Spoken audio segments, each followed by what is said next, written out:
A manga about being stepped on. Alright guys, hear me out. Slavery is bad. Yeah. But I'm constantly on a journey. Alright guys, hear me out. What? Slavery is bad. But I'm constantly... No, hang on. I want to see that. Hang on. Alright guys, hear me out. Slavery sorry. is bad. But... But I'm constantly on a journey to find the next great anime, the next great manga, and nowadays we are spoilt for choice. Recently, I just finished Vinland Saga Season 2, which is a masterpiece that shook me to... Bro, this is... No.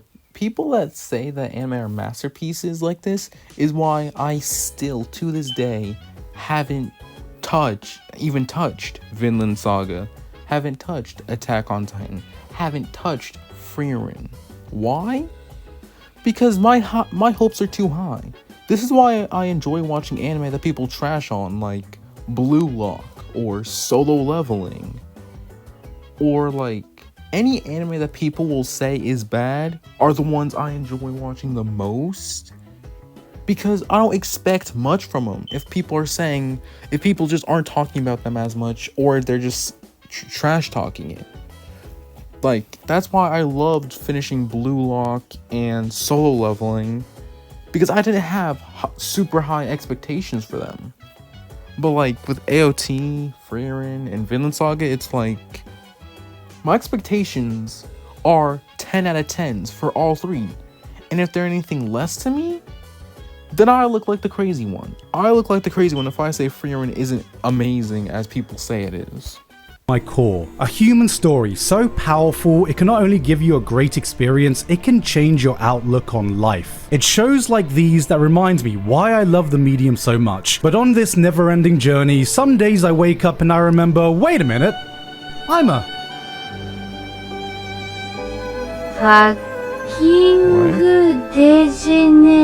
Okay. Because what if I've told you that I've discovered a high-intensity shonen action manga with amazing art about being a slave to an army of insane anime girls in military uniforms that can kick your ass and will find any way, shape, or form to sit in your face every other chapter? Now I know what you're gonna say. Giga, god damn it, what do you think I am, some weird perverted freak? Can you please stop trying to get me into your weird hentai fetish shit? So, what's the name of the manga again? Point is, there are times I want to remind people that I'm always striving to find the next anime or manga Wait, tell me, is there an anime of this? That's all I gotta ask. masterpiece and prove to the world that I'm still a functional member of society. Then I remember that I play Honkai Star Rail. Hi, I'm Giguk. And just in case you needed a monthly reminder that I'm still a piece of garbage, here's a manga about being stepped on by hot anime girls.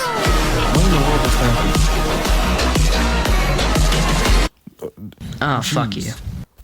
And then I get a Zen... Oh my gosh. See, even YouTube knows that they're gonna degenerate. Before we get stepped on by degeneracy, why don't we step on over to today's sponsor, PUBG Mobile. PUBG Mobile is an extremely new world of update where PUBG Mobile paired with one of the most iconic Wait, when was this video posted? Okay, I don't care. Yeah, check out PUBG Mobile if I guess you want to have fun. Back to the video. Alright, before you start raising your eyebrows at me, I just want to say, I did not go out looking for a manga like this. This manga just happened to find me. Sure. Your Honor. See, I was just innocently browsing my local manga store when a manga cover caught my eye of a military-clad, smug anime girl looking down at me, emanating the purest step-on-me energy man could ask for with a single massive word plastered behind her. Wait. Slave. And my brain went, huh. Mato Seihei no Slave, or Chain Soldier, asks a simple philosophical question to all the guys in the world. Would you sell your dignity to be stepped on by a group of hot anime girls? Yes. In the manga's fictional apocalyptic year of 2020, a dangerous dimension called Mato emerges all over Japan, bringing with them monsters that terrorize the world and cause various disasters. Fortunately, with these monsters have come a new tool humanity can use to combat them. Peaches, a mysterious resource that can give humans supernatural powers they can wield, but granting these abilities to women and only women, causing the male-female power balance to be completely flipped on its head. Men are now at the lower end of the social hierarchy, and Andrew Tate has become Andrew Cake. Enter Yuki Wakura, male, who's one day just minding his own business Imagine when he being a suddenly finds male. himself in a life or death situation in the Mato realm, facing off against an army of monsters. Thankfully, humanity has created a specialized combat squad of superpowered peach girls called the Anti-Demon Corps, and the commander of the 7th unit sweeps in just in time to save the day. This is Kyoka Uzen, who has the ability to make slaves, which I know sounds pretty bad, but... So anyway, she offers him the opportunity to submit to her, which allows him to activate his ultimate ability, slavery. What?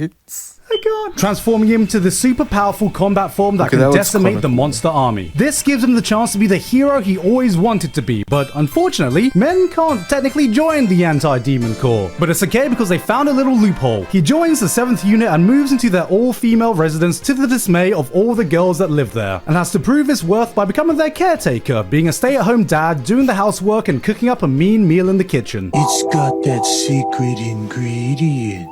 Okay. Ooh, and what's that? Okay. Come Okay, I know that description makes it sound like it's some weird harem ecchi shit, but Yeah. hear me out. No. It's good weird harem ecchi shit. Okay. This is a manga written by the Okay, same then. guy who did That makes sense. oh no. But okay, Okay. That makes sense. I mean, of course, an anime about ecchi slavery will be made by the same person who made a Akame ga Kill. That makes sense. regardless of your opinions of Akame ga Kill, and God knows I have my opinions, I think there's Yes. one thing we can all come together to agree on. What? Esdeath was bloody hot. On everything. On everything. I forgot. Like, I want to rewatch Akame ga Kill purely because of Esdeath, bro. Esdeath was low-key the start of my, she was the original, I'm not gonna lie. She was...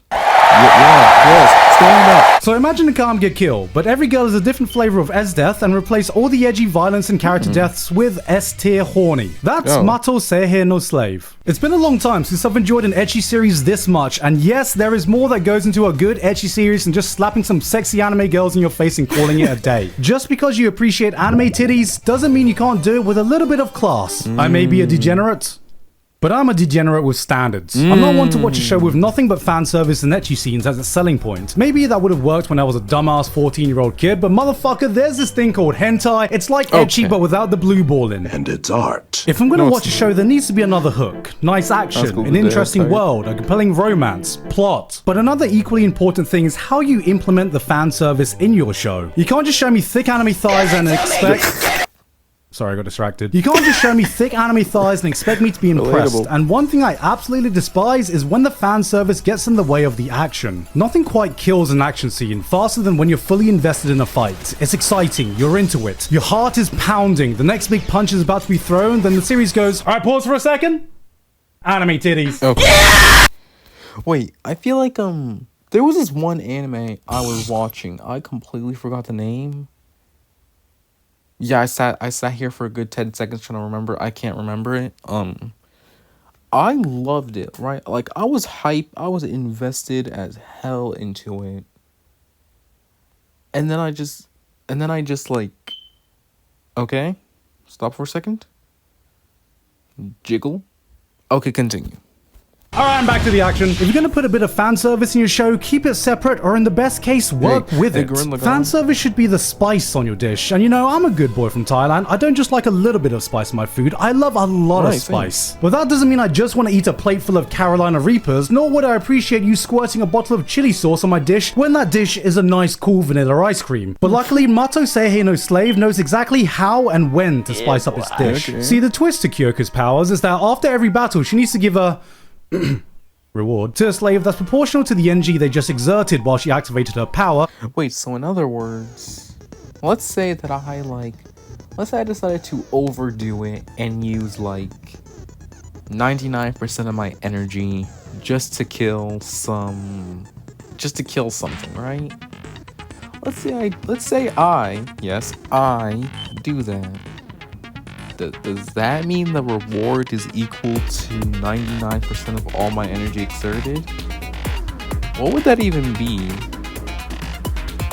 I might have to reconsider. With her completely losing control of her body and her body fully willing her actions until the reward has been completely played out. And let's just say these rewards Do my Southeast Asian heritage proud. Mamma mia, that's a spicy. What this means is that the degeneracy never gets in the way of the action. In fact, they work together to enhance one another because the fan service you get scales with the action that precedes it. There are some chapters that give you just a quick and casual brawl that rewards you with just a little tease, just a little tickling of the balls. But it's when you get the epic, multi-chapter, arc-ending fights. There's the anticipation. Okay, this has to be an anime, right? I'm checking the comments. There's got to be an anime of this, right? There's an anime, right? No. Okay, I'll just check later. That as a reader, you know that once the battle is over, there is an equally epic, high-intensity, full-on degenerate ecchi scene from the gods waiting for you. Ladies and gentlemen, I present to you Pavlovian degeneracy. I'm of the firm belief that if you're going to go down the degenerate route, just fully commit. You think I, a seasoned anime viewer, am impressed watching the millionth dense protagonist accidentally walk into the girls' changing room? Oh no, baka hentai! No! And thankfully this series pulls no punches in either its action or its culture. According to the lore, each reward Yuki is given is based on his subconscious desires. And thankfully for the readers, our boy must be the average Genshin Impact player because he ain't just bricked up, he's the entire fucking wall. Starting things off with just a vanilla makeout sesh. As the series goes on, the rewards get more and more spicy, like he's cycling. He's licking. You're not even licking the foot. So you're not even a normal foot fetish lover. No, you're a weird one. You are licking her boot. You're licking the same boot that's probably been all over the entire. You don't know where that boot's been. Like, for all you know, she could have just walked in, like, mud. And you're just licking it. The entire library of hentai tags. Not a fan of the main girl? No worries. The series introduces a literal army of dummy mummies, semen demons, waifus with weaponized thick... Hang on. And here, come here. Let me give you a little bit of a spoiler. Kyoka can lend her powers out to other girls. Bets. So she can give her powers to any of the other girls. And I become... And I'm getting too invested, I'm sorry. And he becomes their slave. And if he exerts too much energy, that girl has to play out the reward for him. So in other words, meaning, if he can choose who he decides to be his master at that time, he can choose... Hang on. Okay. You know what that means. I have. Come. But this goes into the one thing Mato Seihei does that separates it from every other generic ecchi series. It has plot. I'm not gonna lie and say that fan service isn't one of the main selling points here, but that doesn't mean there's not more going for it as well. For one, the action is actually pretty kick-ass. It goes beyond, cool. I'm gonna defeat you with the power of friendship and titties. Each girl's unique ability brings more dimension to the action than just, I'm gonna punch you, I'm gonna punch you really hard. All the fights have their own thoughts and tactics put into them based on the powers that are present on the playing field. There's a girl who literally just has Zodwaldo that she activates by doing a fucking JoJo pose. Another girl has an ability called Python where she has to pre-program her body movements like a goddamn software engineer. There's a MILF. Give it to me! Give it! What? What is this? Rated M for mature. Okay. I don't care. Oh, G. I can't remember what her You guys?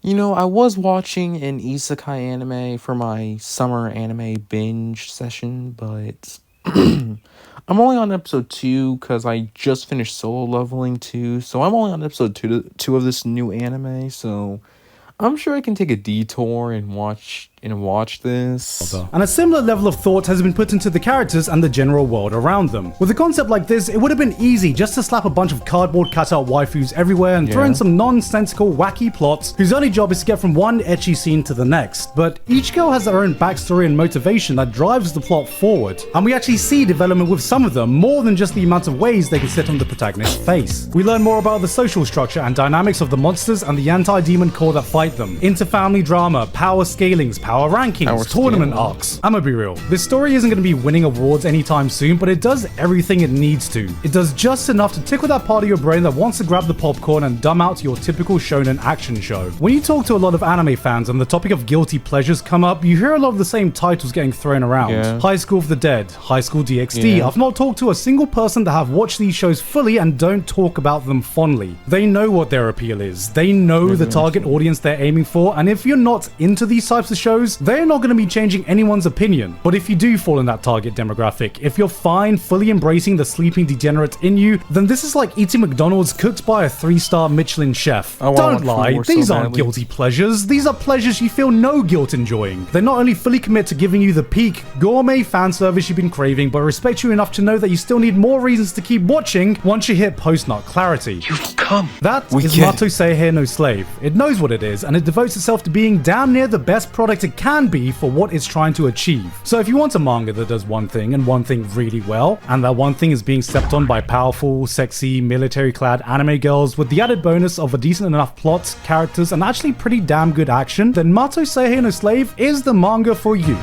In conclusion, It should have been me, not him. Yes, I can agree. But yeah, I'm gonna see if this is an anime, and if it is, let's just say that y'all will not see me for a while. That's all I'm gonna say.